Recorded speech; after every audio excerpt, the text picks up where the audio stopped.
Welcome back to our fifth Lunch and Learn of the month. For those of you joining us for the first time, my name is Sammy Gleason, and I'm the From the Land of Kansas Marketing Coordinator with the Kansas Department of Agriculture. We are excited you have joined our Specialty Crop Lunch and Learn. This program is made possible by the U.S. Department of Agriculture Specialty Crop Block Grant. The Specialty Crop Block Grant makes funds available to state departments of agriculture solely to enhance the competitiveness of specialty crops. According to the USDA, specialty crops are defined as fruits, vegetables, tree nuts, dried fruits, horticulture, and nursery crops, including floriculture. Also, the Kansas Department of Agriculture is currently accepting applications for the 2022 Specialty Crop Block Grant Program. Complete applications must be sent to the Kansas Department of Agriculture no later than March 31st, which is this Thursday. Please find the link in the chat as my coworker will drop that link in. Now I'm going to turn it over to my coworker, Janelle Dobbins, to review some housekeeping items with you. Janelle? Good afternoon, everyone. On this regular Kansas weather, you never know if it's going to be 50 degrees, 80 degrees, tornadoes, or snow when it comes to March. So as Sammy said, a couple of housekeeping. If you've been with us the last couple of weeks, as you know, to keep your mics muted during the presentation. Also, if you have any questions, make sure and just drop them in the chat during the presentation, and one of my coworkers will make sure we get all of those asked and answered at the end of the presentation. Also, this webinar is being recorded and will be posted online for all participants. The recordings will be available for a limited amount of time due to our contractual obligations with our speakers. And also, this video does include copyrighted content and is made available for viewing by the Kansas Department of Ag only. So please do not record, sell, distribute, or share this video on social media sites. And I'll turn it back over to Sammy so you can hear more about our great speaker today. Thank you, Janelle. We're excited to have Olivia Telschow with us today. Olivia's parents, a couple of city kids, transitioned a small family dairy farm into an apple orchard in 1979. Some could say the apple doesn't fall far from the tree. Over the times, various aspects of the family farm may have changed, but the passion and dedication to agriculture has remained the same. After purchasing the farm from her parents in 2017, Olivia respectfully continued their vision while adding authentic value-added products to their seasonal retail farm store. Respecting the legacy of her parents, yet taking the farm store to a new level. We're excited to hear about her new level and all the things that she has brought to her farm. With that, I will turn it over to you, Olivia.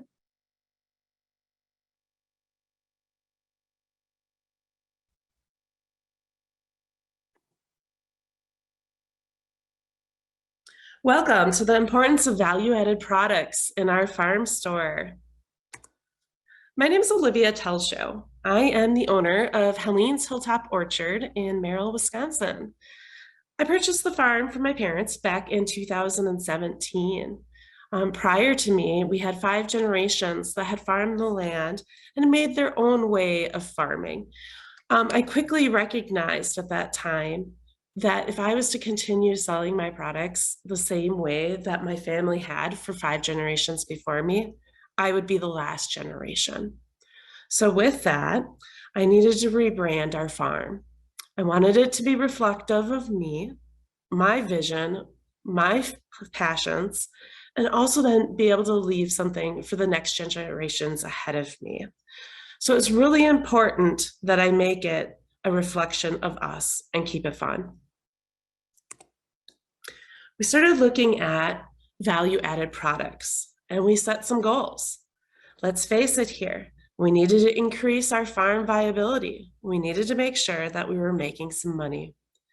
Increase our farm visibility, making sure that other families around us recognize that we were the go-to person. If you needed something, you came to our farm. Expand our market season. At the time, we were open 6 weeks a year. That was a little risky. We needed to increase that season. We're now open to 5 months a year. Expand into new markets, reduce food waste, and let's face it, keep it fun. We were doing a lot of hard work and we quickly realized it wasn't very much fun until we made it our own and we had to keep it fun.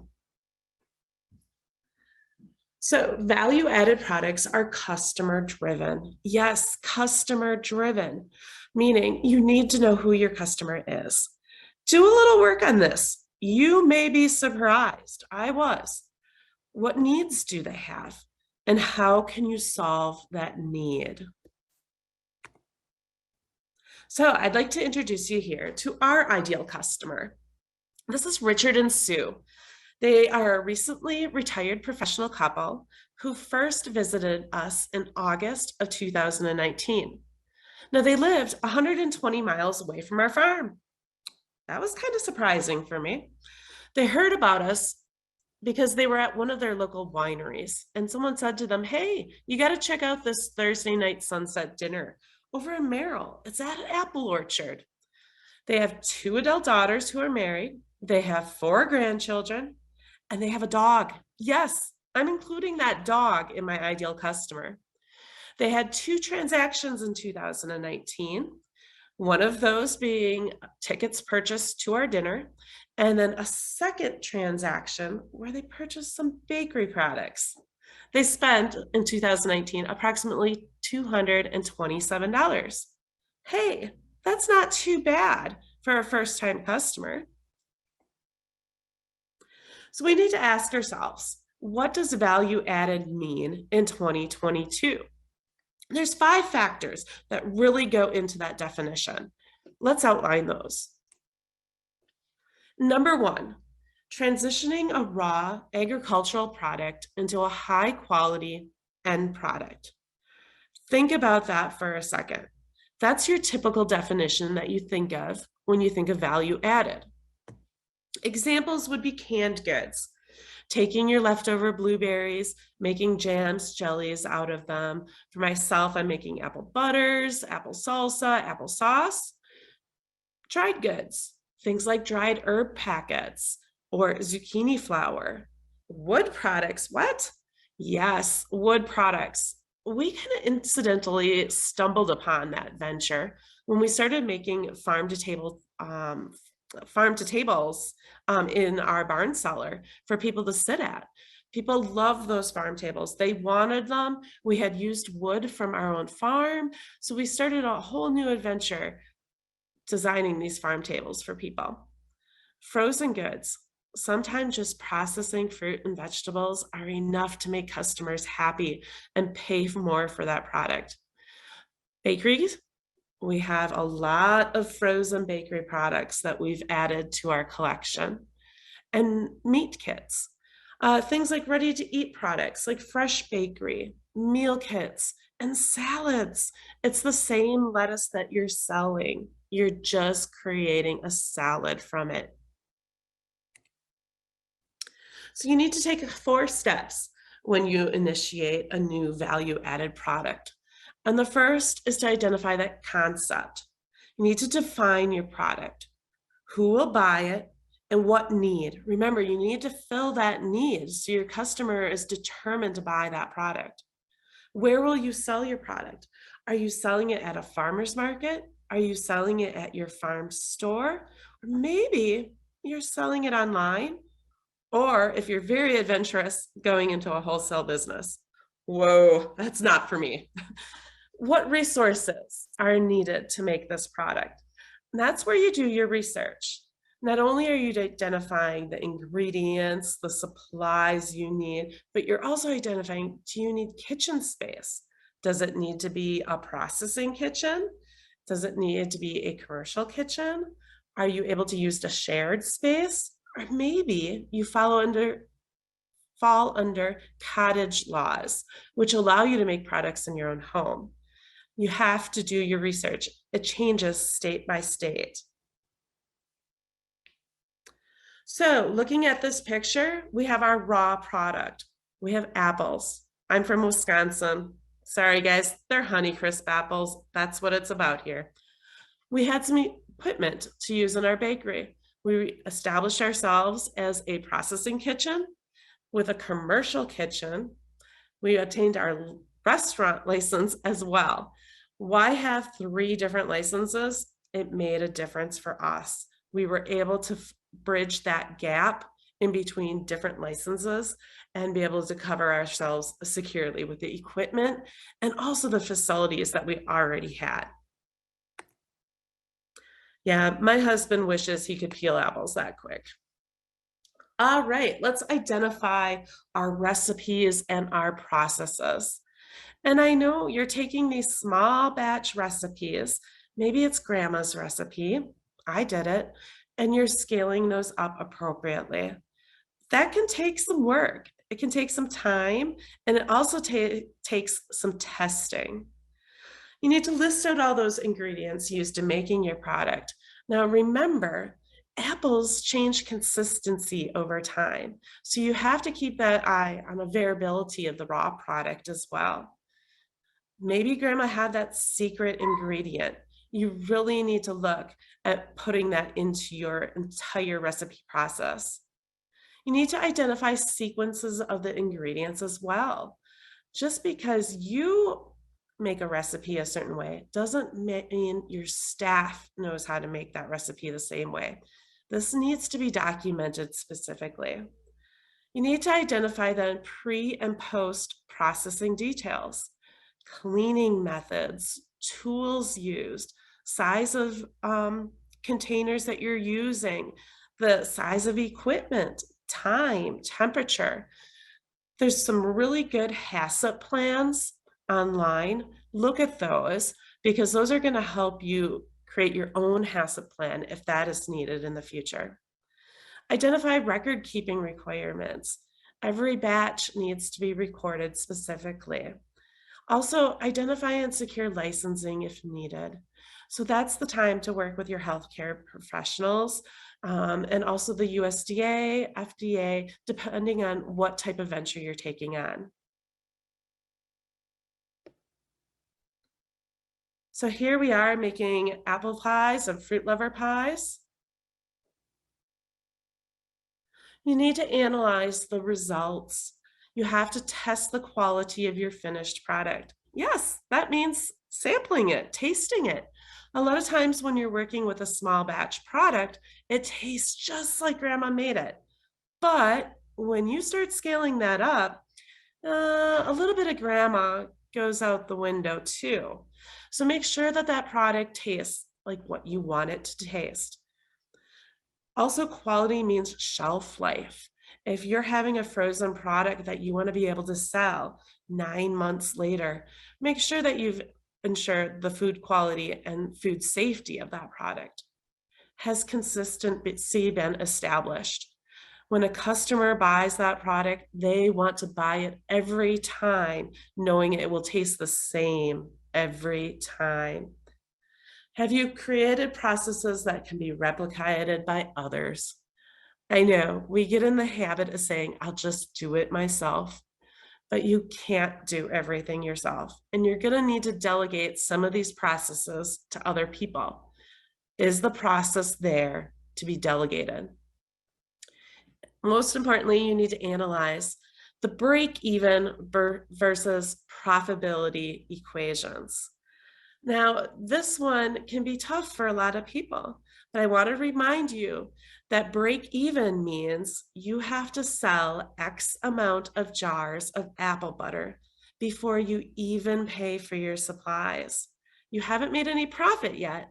You just need to pay for those supplies versus profitability, where you want a certain percent of profit. Don't forget to pay yourself, even for your labor. If you're paying yourself $1 an hour, that is at least something. You have room to build that into your equations later. But please, I beg of you, make sure that you pay yourself something.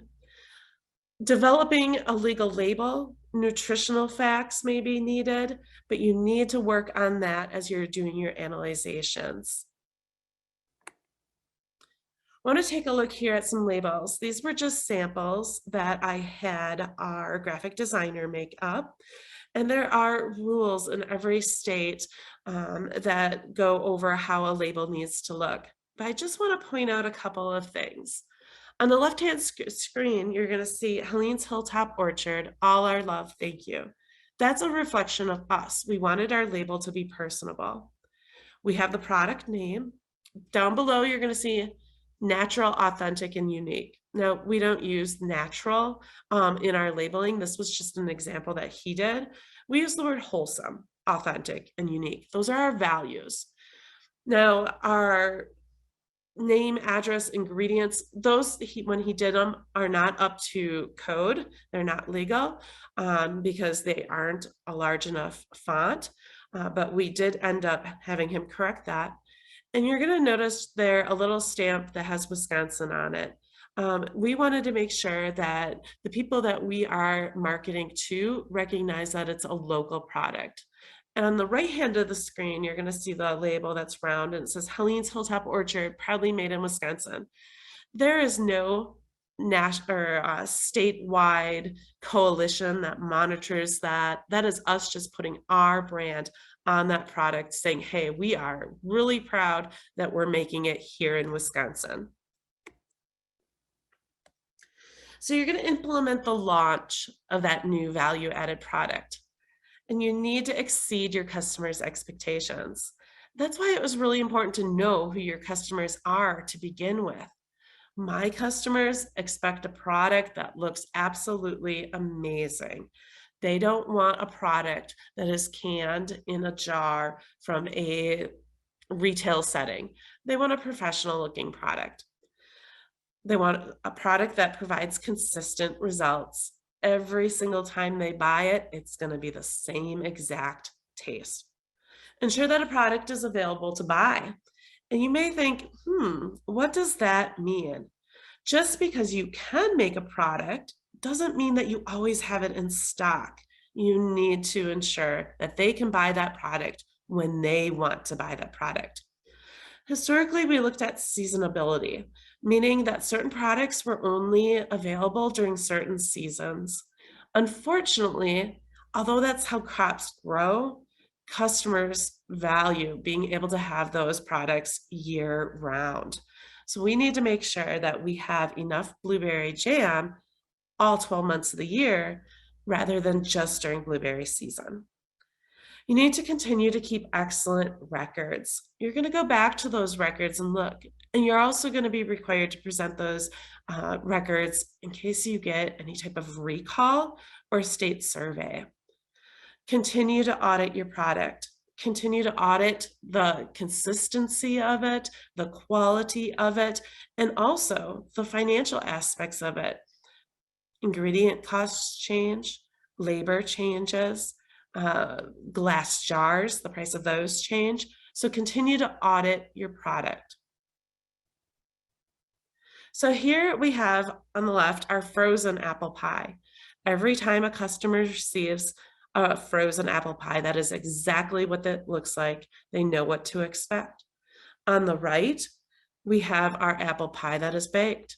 They're going to get that same rustic color every time they bake one of our pies at home or every time they purchase one of our fresh baked pies. They know exactly what to expect. So let's go back to that ideal customer of mine, Richard and Sue, and let's look at what they've purchased under this category. So in 2019, they had an apple pie and a couple apple turnovers that they purchased. You can see in 2020, they came back and they ordered more. 2021, even more. I like these guys. So the second definition of value-added products is utilizing the consumer's perspective of the production method. Examples of that would be gluten-free. Using the word Honeycrisp for me, the certain variety. I've seen it done with Gold Rush as well, or Evercrisp. Honeycrisp apple cider, grass-fed beef, certified organic, locally produced. That's why our label shows Wisconsin on it.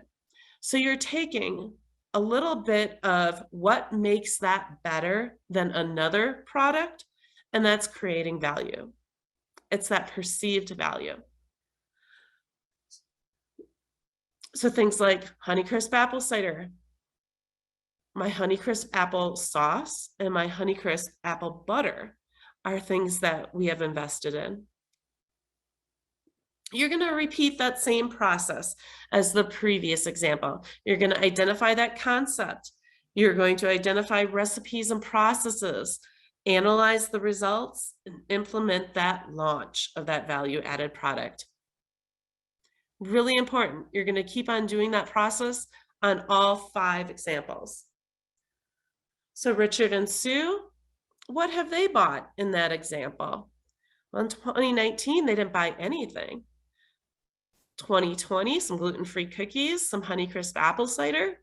2021, hey, they came back again for those gluten-free cookies, Honeycrisp apple cider, and now they even bought some Honeycrisp apple sauce. They see value in me producing these items that have more value to them than our previously added value-added products. I know, clear as mud. Number 3, the definition would be utilizing the story of the values and ethics behind the production. Okay, let's think about this one.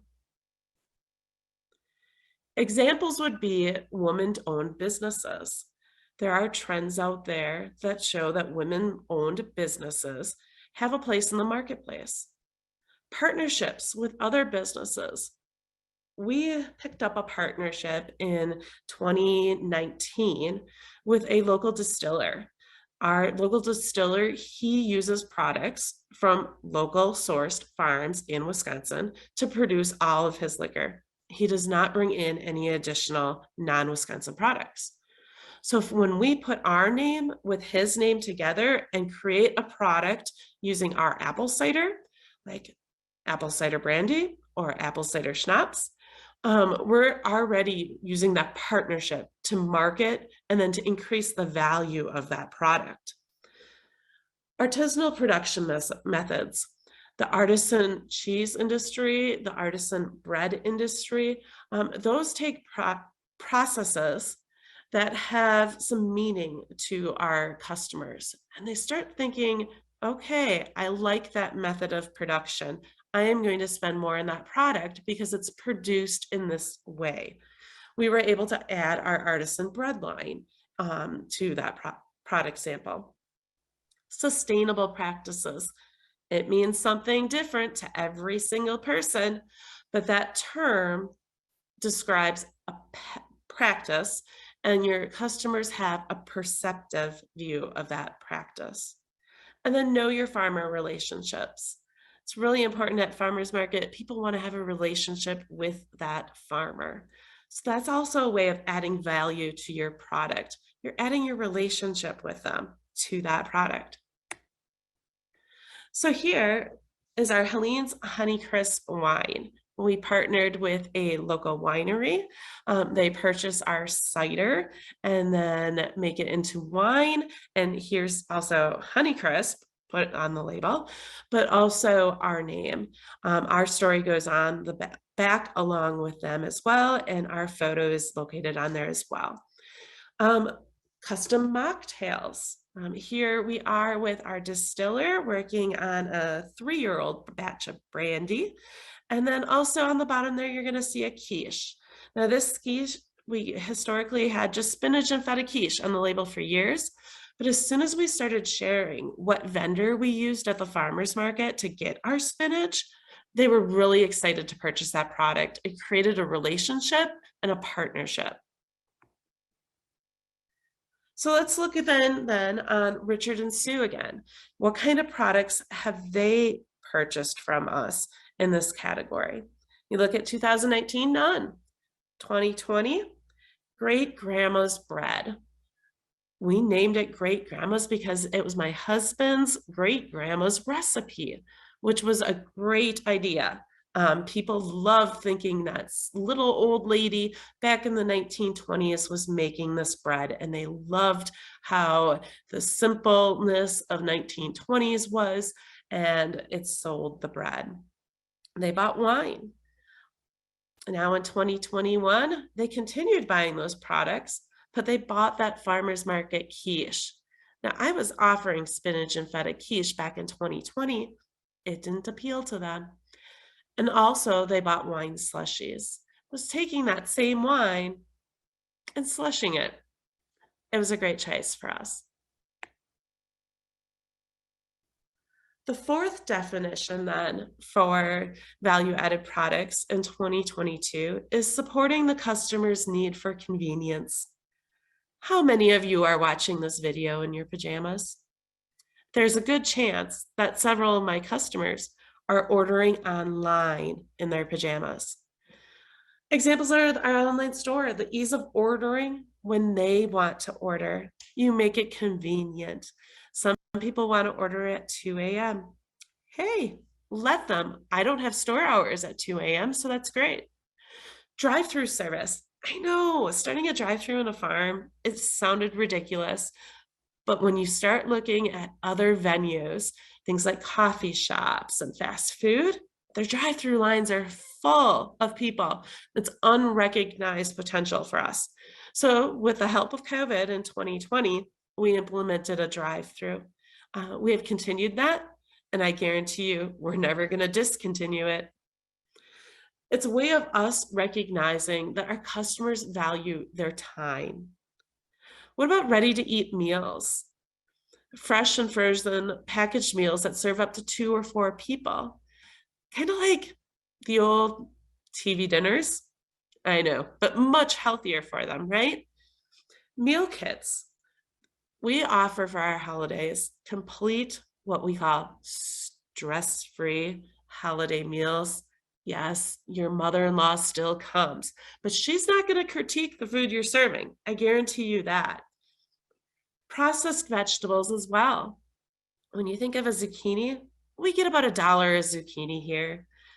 Make that into zoodles, you're getting $5 for that same zucchini. Things like diced squash, fresh salsa, and even pesto are examples of just kind of upping the game a little bit. What about Richard and Sue? What have they purchased doing this method? So I've made it convenient for them to purchase online. That's how they actually came to us originally in 2019. They had to purchase that meal ticket online. Then in 2020, they had 16 drive-through visits. 16 times. That's crazy. But I made it easy and accessible to them. They had 18 online store transactions, and I provided their Thanksgiving meal that year. In 2021, okay, COVID numbers had decreased. They came back through the drive-through 7 times. They had 9 online store transactions. They bought their Easter meal and Thanksgiving meal with us. And they bought ready-to-eat meal options for 2 people. Hey, they came back, they find value in the convenience. So you can see there our drive-through. We have a summer drive-through and a winter drive-through. This is our winter drive-through area. Our farm is not open to the public during the winter, so we do monthly drive-throughs, January, February, and March, every one Saturday a month. And they need to pre-order all of their orders online, and we give them a time window to come and pick them up. So we typically do about 75 to 85 orders, which are vehicles, per drive-through during the winter, with the average sale being about $126. So we are very content on where that drive-through process has taken us for those winter months. As you can see, we do get snow, so having to clear a parking lot, clear out all of our doors is not ideal in Wisconsin during the winter. So we want to force all those people to come to us just one time a month. We'll clean out the yard. Otherwise, we can concentrate on things that we're doing that need to be done. Ready to eat meals. We have our pasties there. Pasties are an upper Michigan food, but we do have a high population of UPers, as we call them, up here. So we need to be able to provide meals that they enjoy. We have an example of our online store on the right, And then we do our ready-to-eat meals, casseroles, things like mac and cheese, tuna noodle casserole, things that grandma made that you just haven't had for a while. We do a lot of tamale hot dishes, and we do shepherd's pies, and we try to change that up. So every month there's different offerings. In the middle then is our Thanksgiving meal. We do Thanksgiving, Christmas, and Easter meals. So you see stuffing, roasted Brussels sprouts, potatoes, sweet potatoes. We'll do things like broccoli salad for Easter. So, all right, the fifth and final then definition of value-added products in 2022 is adding value to the purchasing of an experience. And this is really fun because when you think of that experience, you definitely think of agritourism. Things like farm festivals, baby animal days, tasting rooms at wineries, tasting rooms at your orchard, tours, farm to table meals, workshops, cooking classes, and farm stays. Yes, people want to camp on your farm. So a couple of examples of ways that we've entered this market of agritourism is by having our fall festival. Now that was our original way of making a living at the orchard other than apples. So we've expanded on our farm festival, our fall festival. Activities. We no longer do a corn maze, but we do have plenty of other activities for the kids to do. But kids necessarily weren't our ideal customer. Remember, Richard and Sue were our ideal customer. So we have to keep that in mind as well. So we have things like our farm to table dinners up on the right-hand side are our sunset dinners. It's a 4-course chef prepared meal, and it is about $115 a ticket this year per person. And it's just a very elaborate meal that he prepares using produce from local farms, including ourselves, and also then sources meat from local farms as well. That is a scallop, so we try to bring in something that isn't produced locally, just to remind people that there's plenty of good food out there. We do a sunflower experience. We do cookies with Santa. We'll do an Easter egg hunt this year as well. So there's lots of experience-related activities that people find value in. And Richard and Sue have definitely found value in these experiences. So going back to 2019, they purchased those 2 sunset dinner tickets. In 2020, they came to 2 different meals, so 4 of those tickets. They came back and did our sunflower experience, and they came twice to do our barnyard experience. In 2021, they weren't messing around. They were inviting their adult children and spouses to those sunset dinners as well. They came to 3 of them, each bringing guests to 3 of those. They also brought those same adult children, spouses, and grandchildren to the sunflower experience as well. So they purchased tickets for that.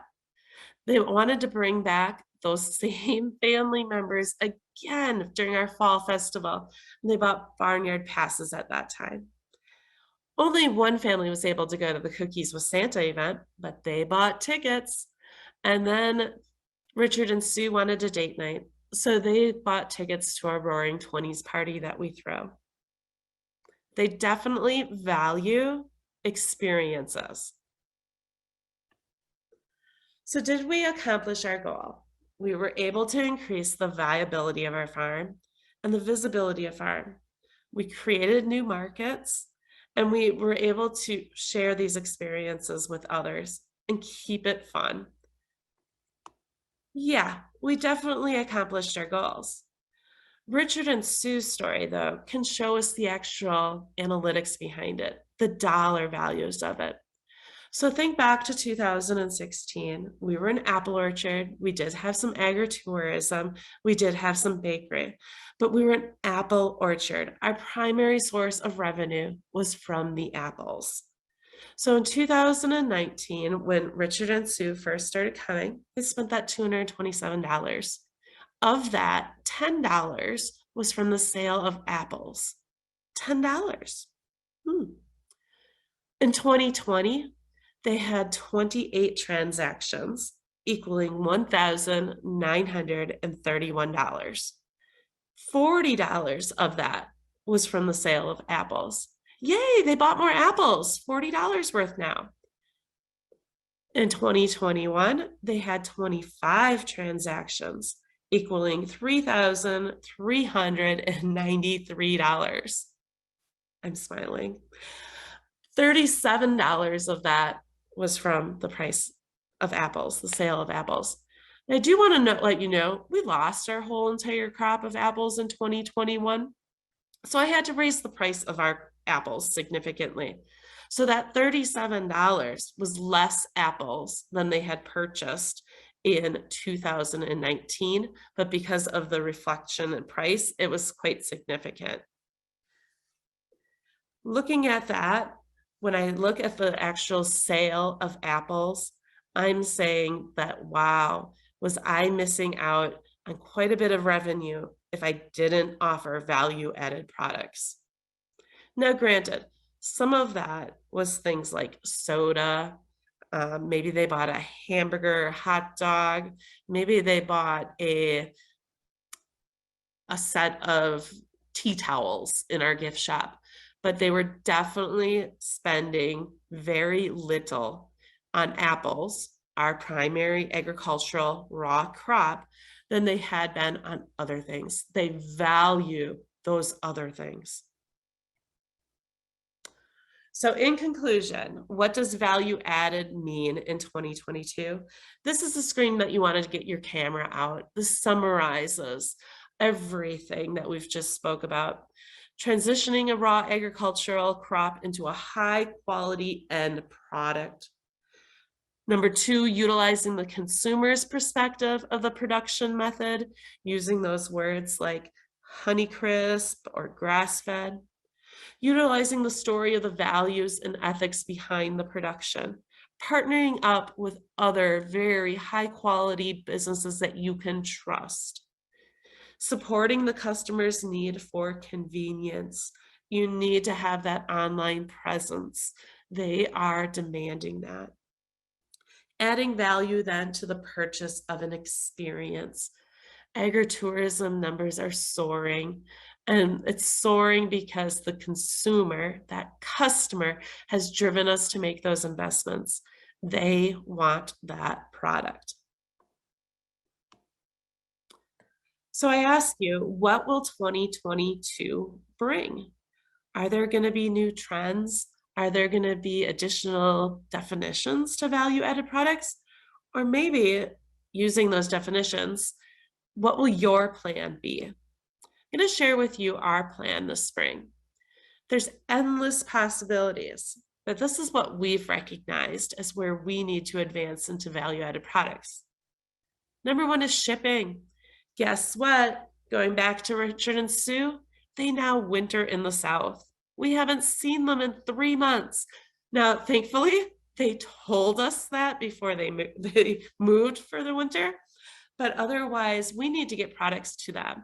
They miss those products and they're going to buy them and have them shipped to them. So we're working hard on developing a shipping line right now. I told you Richard and Sue have that dog. We have not provided any value to Richard and Sue's dog yet, but that's a valuable part of their family. They will love to have pet-friendly options. So we're advancing in that. One thing that we noticed about our Thursday night sunset dinners, they sell out and they sell out very quickly, and people will buy entire tables versus just buying individual tickets. So we're going to create some VIP experiences with having a chef's table. We are putting in a chef's kitchen, like a chef's kitchen garden, I should clarify. And we will be having tables out there that the chef can directly then speak with those VIP customers as well. And then we accidentally stumbled upon these herbal infused mocktails and simple syrups. We had served them as a request at one of our farm to table dinners, and they were such a hit that we're going to go ahead and develop that market for them as well and be able to market that at the farmers market. I think it's going to create some fun, especially amongst our ideal customers. And with that, I'm going to leave you with an aerial of our farm. If you have any questions, please jump on. I'm happy to answer. Great. Thanks a lot, Olivia. That was terrific information and a great presentation with that. I want to remind those that are listening live that we have put information in the chat on Kansas's versions of the rules and regulations that Olivia mentioned for Wisconsin. So that way those are there. And those that may be watching after the fact, those links will be available as well for you to be able to follow along. So Olivia, we had some questions come in directly to me that aren't in the chat. And one of the first questions was, how did you identify your ideal customer and Rich and Sue? How did you come up with that information? That's a great question. We identified them because we are working those front lines. We're seeing our customers and we started recognizing faces. So we introduced ourselves to them and spoke a little bit, had some good conversations. And then I started digging into my point of sale and looking at the analytics behind it. And then taking a step back and saying, who do we enjoy having as customers? We looked at it in that perspective because we have to keep it fun. So we wanted to make sure that we were marketing to customers that we enjoyed serving and really respected us for what we were providing for them. So I want to elaborate a little bit then on your point of sale system. So you guys have lots of venues where you're reaching out, touch points with your customers. So how do you keep track of that information, literally with that in some type of computer system or not? And then if you're at a farmer's market selling, how do you keep track of your demographics there? Sure. We use Square as our point of sale. And as that's developed, they've added a lot of different ways that you can track the analytics behind it. So things like loyalty and marketing are just a couple of their products. And we've noted that those add significant value to the research that we've done behind our customers. At the farmers market, we use Square as well. And also, like I said, we are very hands-on. We are seeing that face. We are the face of our organization. So we're going to be the face to that customer as well. And we're able to then to get that direct feedback from them right away. Great.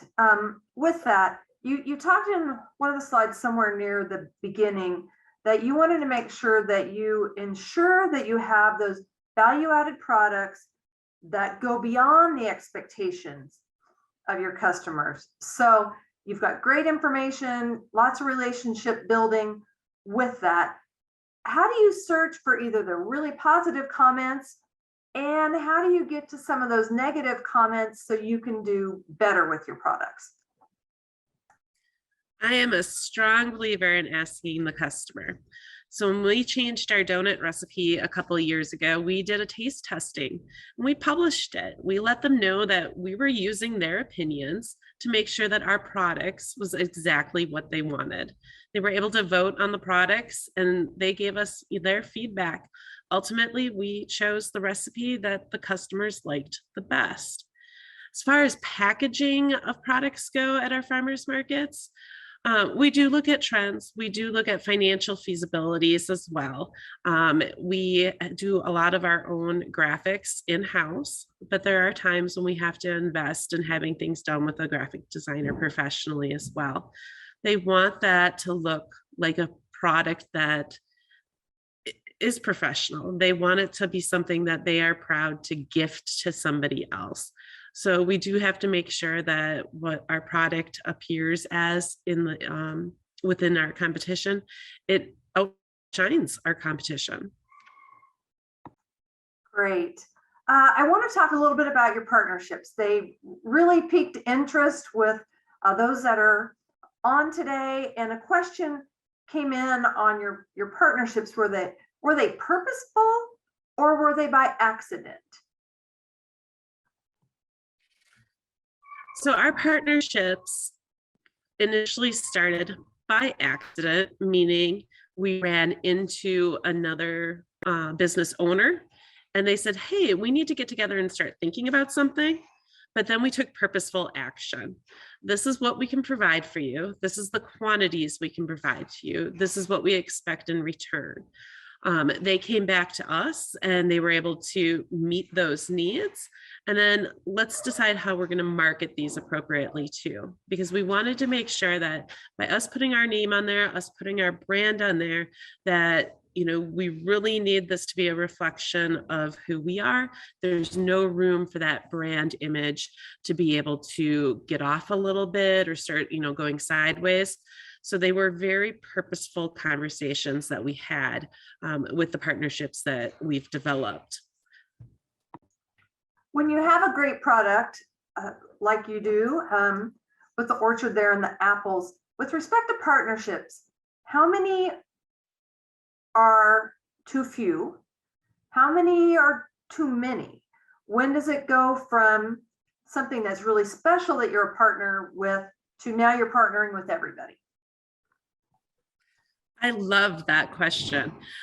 We feel that 4 to 6 is that zone where it still remains very special to your customers, and they recognize that, and they have strength between that marketing. There's no scientific value to my numbers there. Okay. I'm just saying 4 to 6 because that's what's right for our business. Each partnership is hand-picked. There are times where we partner with an organization such as our local farmers market, and we may not necessarily call it by its name, Farmers Market of Wausau. It may be called Farmers Market.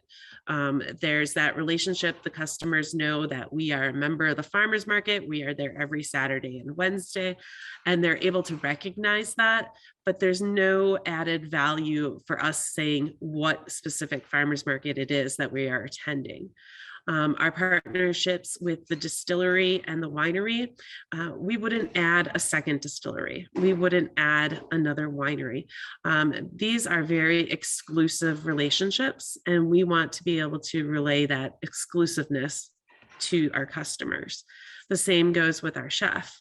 I utilize his name, Chef Travis, in our meals because he has a following. He's established himself. He's respected.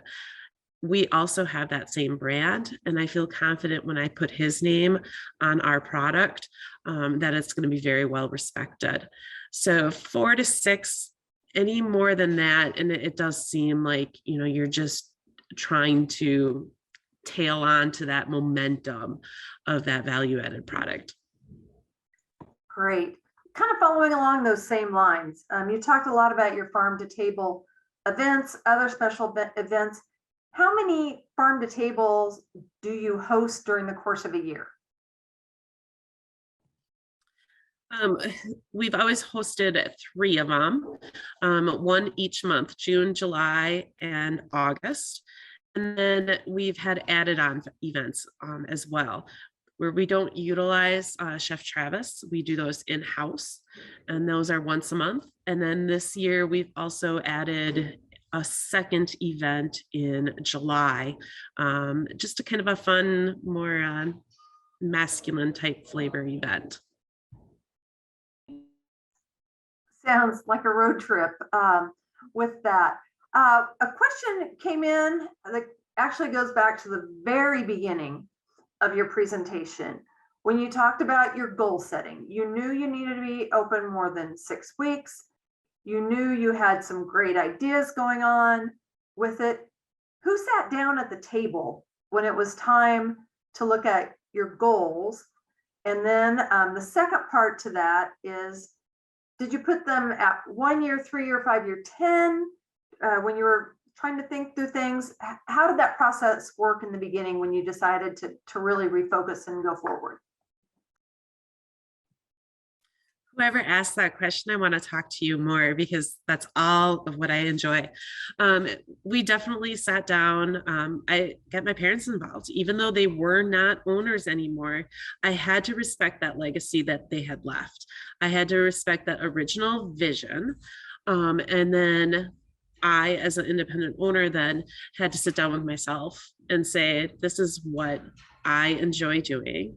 And it was a very I-driven conversation to make sure that as I proceeded in the future, those others that I got involved into my business would be able to see our overall vision. So my husband joined my business in 2018, and we've sat down numerous times, pulled in additional staff, and then started building ourselves strategically with a team, with people who value what we ultimately do here at Helene's, and then people who want to grow with us as well. So our goals initially started, with dreaming. I'm a dreamer. So I have those 10 years goals. I have goals going into retirement. But ultimately, we needed to say, we need to increase our viability on the farm by X percentage year number 1. And we knew we needed to do that so we could have a year number 2. We knew that we had needed 5-year goals. The farm was to be paid off in 5 years. What was our plan to make that happen? We paid that farm off in 5 years. We made that happen. Now, as we look at individual items, adding new events here on the farm, everything has to be a purposeful decision, and it has to fit somewhere within that 1 to 3 year goal. And then looking for the future, we're definitely looking at 3-year-old goals, 5-year-old goals, and then 10-year-old goals constantly. Great. The last question that came in, and then after that, I'll turn it back over to Sammy. But Olivia, you guys started out when you took over, you had a few employees, and you've really blossomed since that. How many do you have on the payroll now? I'm sorry, Dana, you cut out a little bit, but I think your question was how many do we have on the payroll right now? Okay. Full-time staff is 5. And then we have part-time staff that will start in May. That's usually right around 20. And then adding fall seasonal staff, we are right around that 60 to, I'm going to tell you 60. Would love to be more than that, but there's always difficult finding staff. Great answers to those questions. Thank you, everybody that submitted questions. With that, Sammy, I'll go ahead and turn it back over to you. Thank you, Dana. And thanks, Olivia. That was wonderful. So much information. And thank you, everybody, for joining us. To discover more resources, or if you're interested in becoming a From the Land of Kansas member, please see the link in the chat. As Dana had mentioned, we dropped in some other links too that could be helpful as well. Also, an effort to better understand the current workforce issues, trends, and needs within Kansas agriculture industry, the Kansas Department of Agriculture is calling on industrial partners to help identify workforce needs among agriculture employers in the state by conducting the second Kansas Agriculture Workforce Needs Assessment Survey. Kansas farmers, ranchers, agribusinesses, manufacturers, and producers of agriculture products are asked to complete the survey to help KDA identify the number and types of jobs in the state's agriculture industry and the specific skills required for those jobs. The link will be in the chat, and the survey should take no longer than 15 minutes. So please see the chat for that link. Also, we'd like it to be finished, or it's due by April 8th. We will see you back here next Tuesday for our last Lunch and Learn with Dr. Ruth, as she presents basics are best and must-haves for your marketing efforts. In the meantime, if you have questions, please email fromthelandofkansas@ks.gov, and we'll drop in that link as well. Have a safe afternoon, depending on where you are. Weather-wise, you could be getting snow, rain, a tornado maybe, lots of wind like Janelle had mentioned earlier. So thank you and have a wonderful afternoon.